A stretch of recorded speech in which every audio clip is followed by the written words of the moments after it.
edição e hoje nós temos aqui a presença dos estudantes, né, dos universitários da UF, Universidade Federal Fluminense de Campos, o Heraldo Duarte e o Jonathan França de Assis.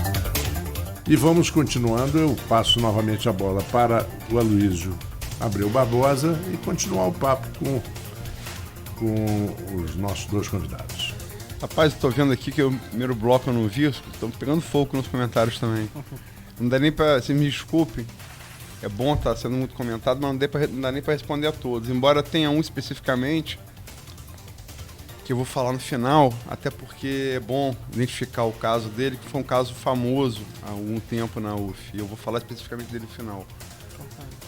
Não, um dos comentaristas, ele está envolvido num caso famoso da UF, que eu vou lembrar ao final, porque eu já identifiquei quem é. E foi notícia na Folha e na imprensa brasileira. Então tá falando aqui no coisa, é bom saber de quem está falando, né? Mas eu vou deixar isso pro final. O nosso debate aqui, eu acho que é o seguinte, a gente não pode generalizar, né? Nem todo... você tem exemplos de movimentos de direita totalitários, exemplos de movimentos de esquerda totalitários. E isso não dá unidade nem de um caso nem de outro. Você tem grandes pensadores desde o início.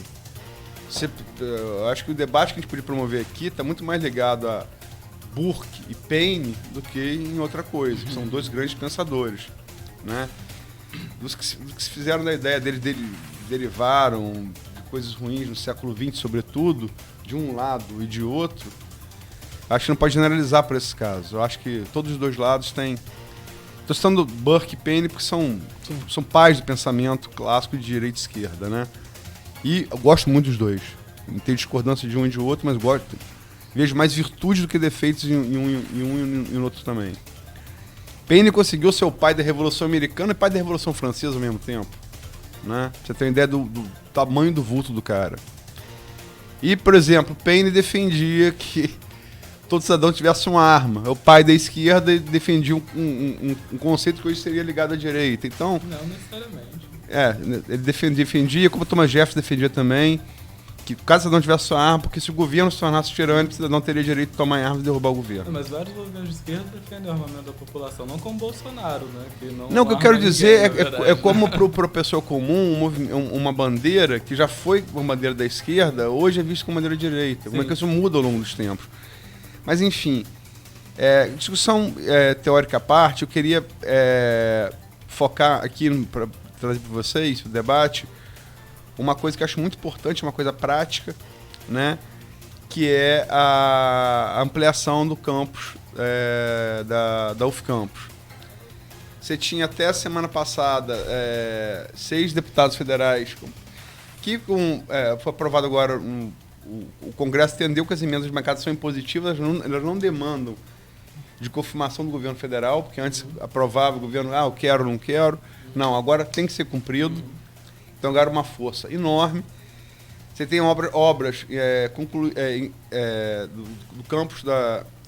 do campus da UF Campus, ali na 15 de novembro. Iniciadas e paradas, iniciadas no governo Lula, abandonadas no governo Dilma, em 2015, iniciadas no governo Lula. Obras que estão na metade, né? Muito dinheiro foi investido ali. Você tem o caso dos contêineres. Em maio chegou-se a pensar em suspender por falta de pagamento, né? Esses prédios se tornaram muito importantes, com questão de urgência. E você tem agora uma pleito lá do Chico D'Angelo, lá de trás, quando ele ainda é do PT, hoje do PDT. E isso está sendo articulado por Vladimir. Teve agora a apresentação na semana passada, na quinta ou sexta-feira da semana passada, na bancada, no auditório 13 ali da Câmara Federal, na bancada fluminense, foi muito bem recebida. Quer dizer, além dos 6, quem seja os 6? Chico D'Angelo, que é o pai da criança, Vladimir, que assumiu, está embalando isso no Congresso, Clarissa, Molon, Paulo Ramos, Talíria, eram 6. Você conseguiu uma assinatura de mais 2, compromisso, que são a Benedita, a deputada Benedita e o deputado Cristiano Auro, de Macaé. Como é que vocês veem a importância disso? Quer dizer, com as 8 assinaturas, é possível que você garanta os 30 milhões para concluir pelo menos um prédio, área comum. Se chegar a 10, você consegue para concluir toda a obra. Qual a importância disso para vocês? Eu comecei no último, agora Heraldo. Então, eu acho que seria muito bom, né, ter essa conclusão desse prédio para que os alunos pudessem dispor de um ambiente cada vez melhor de ensino, né, um ambiente físico, né. Contudo, eu não posso deixar de notar como que a UF ela está numa posição muito ruim no ranking de governabilidade do TCU. Saiu uma reportagem na Gazeta do Povo mostrando os rankings, né, das universidades em governabilidade do TCU, e a maior prova de que ela não gere bem seus recursos é que a UF tem um orçamento maior do que a cidade de Campos do Goytacazes, 2 bilhões e 200 milhões de reais. Mas a UF toda, né? A UF inteira. E não conseguiu, ao longo de todos esses anos, mesmo com o aumento de orçamento, que eu trouxe aqui as planilhas, para você poder ver como que o orçamento da UF ela só tem aumentado, ela partiu de 1,76 bilhão em 2015 para 2,26 bilhões em 2019. Aí você tem um aumento com ou aí. sem contingenciamento? Você tem, não, mas todo esse orçamento foi executado. Quando você contingencia, você acaba executando. Não, mas tem uma parte contingenciada não, está sendo liberado. Não, mas não foi tudo. E aí você tem todos esses valores que superam o orçamento da cidade de Campos, né? E a universidade... O orçamento da cidade de Campos é 1,8 bilhão. É, 1,8. Se não me engano, foi já foi mais. Já foi mais. Com a queda do royalty, você não consegue terminar um prédio de 40 milhões. Inclusive, né, um dos feitos da ministra Damares, quando ela assumiu o Ministério de Direitos Humanos, da Mulher e da Família, foi sustar um projeto de 45 bilhões do Bitcoin indígena. 45 milhões do Bitcoin indígena. O que era esse projeto? Era um projeto, uma parceria entre a FUNAI e a UF, que seria gasto para criar uma moeda virtual para os indígenas.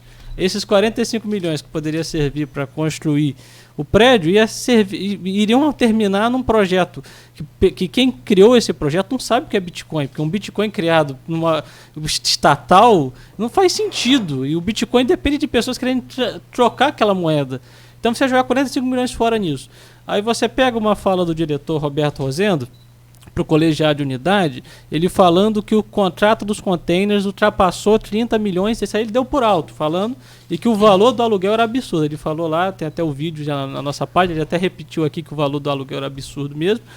E você deixou o negócio indo por 10 anos, ele mesmo disse que com o valor daquele aluguel, conseguiria custear um daqueles prédios. Então você começa a ver que você, a despeito do dinheiro, você tem um problema de administração, de governança e de alocar os recursos, né? Aí você faz essa emenda agora para resolver esse problema, mas isso que é uma coisa endêmica na administração pública brasileira, que é a má administração e gestão de dinheiro, vai continuar se repetindo, talvez não nesses prédios, mas em outros projetos futuros. E quantos bitcoins indígenas, quanto dinheiro para projeto inútil você não será aprovado dentro da UF ou dentro de outra universidade, até que o governo, outro órgão, TCU, CGU, alerte e diga, isso aí é perda de dinheiro, isso aí não vai resultar em nada. Então, assim, espero que passe, né, mas que a universidade busque melhorar a sua governança e a alocação do dinheiro do povo, né? Não, como te disse, eu estou acompanhando isso muito de perto, que vai passar, tudo indica que sim. A questão é, com 8 deputados, você deve garantir, na emenda de bancada impositiva ao governo federal, pelo menos 30 milhões para concluir um prédio área comum. Se você consegue mais 2 deputados, você consegue os 45 milhões para concluir todo o prédio.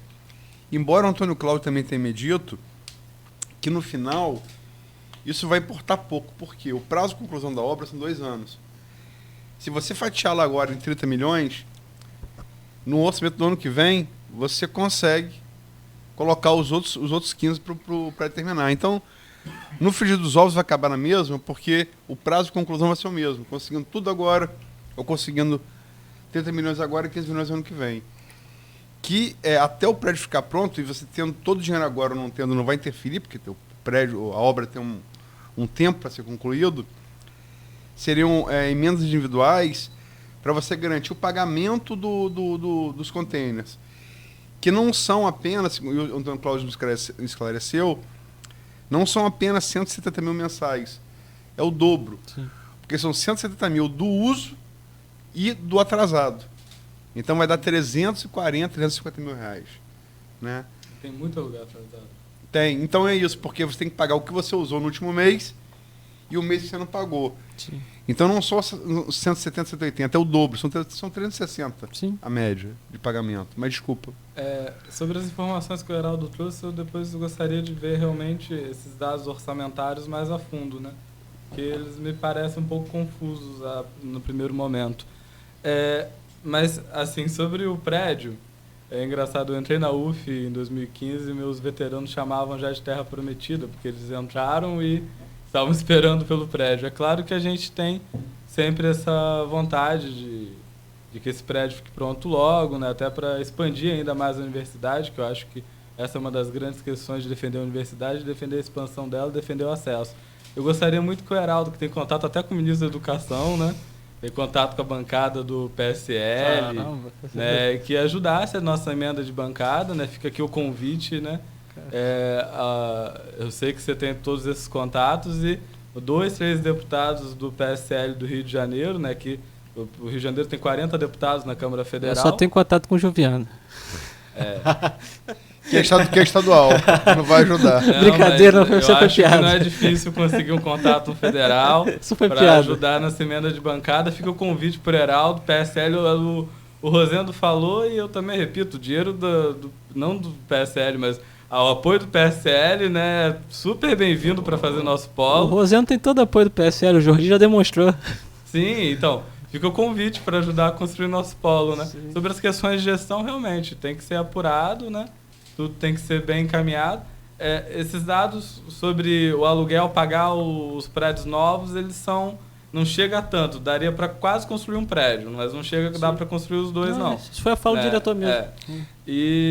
Mas você não pode deixar de pagar e deixar os estudantes sem ter onde estudar. É uma questão de subsistência. Né? Os aluguéis são realmente caríssimos, né? E tem uma questão, o Rosendo estava dizendo um tempo atrás, até num colegiado também, de alguns itens que pagava seu aluguel e tinha um meio burocrático dele virar patrimônio da universidade após um tempo de uso, um contrato, né?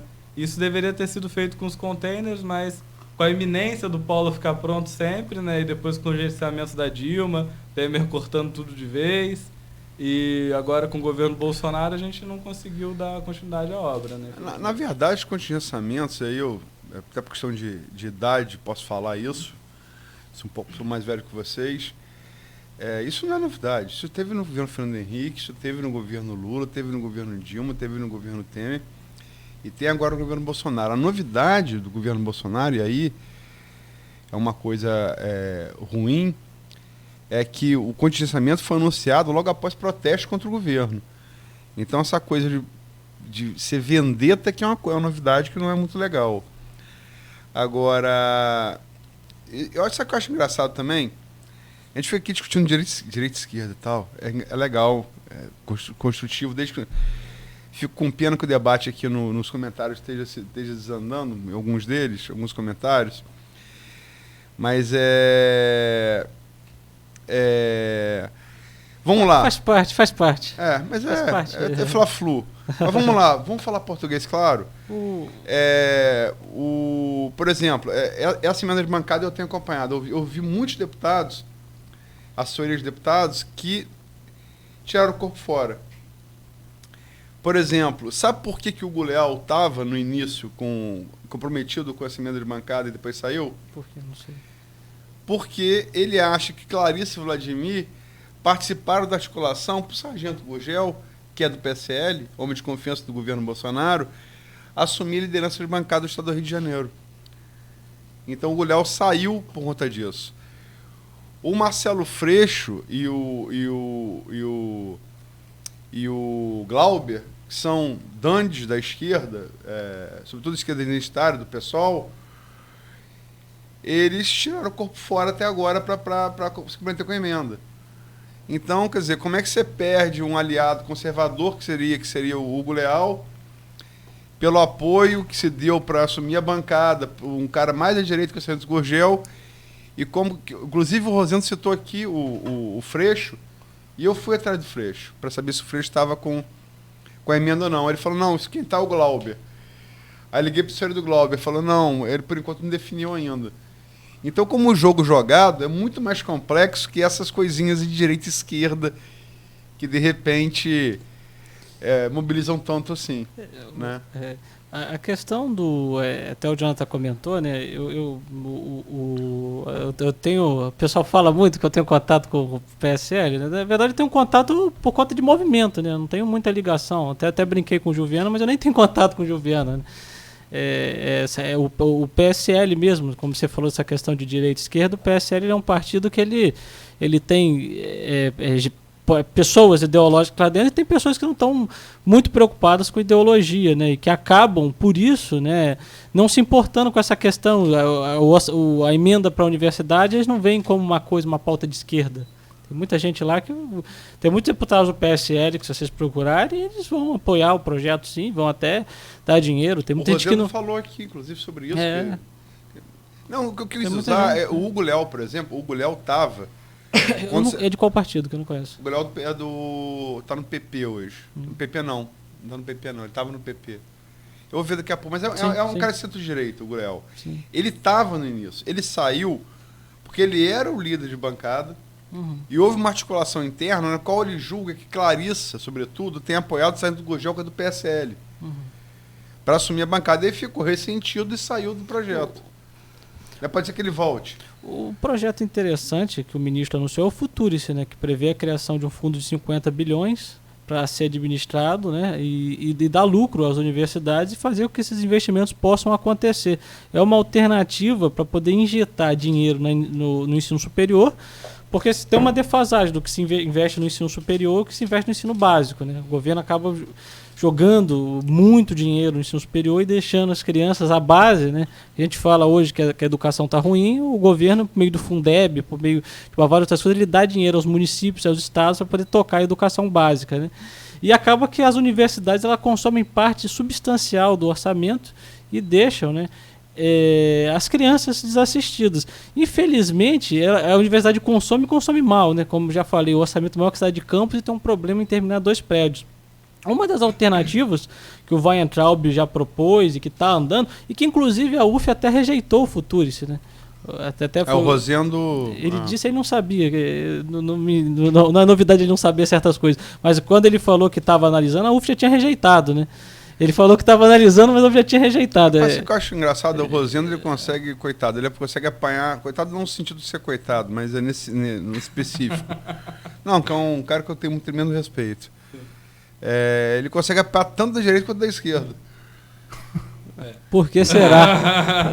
Não, porque eu acho que porque ele é um keynesiano que está ali.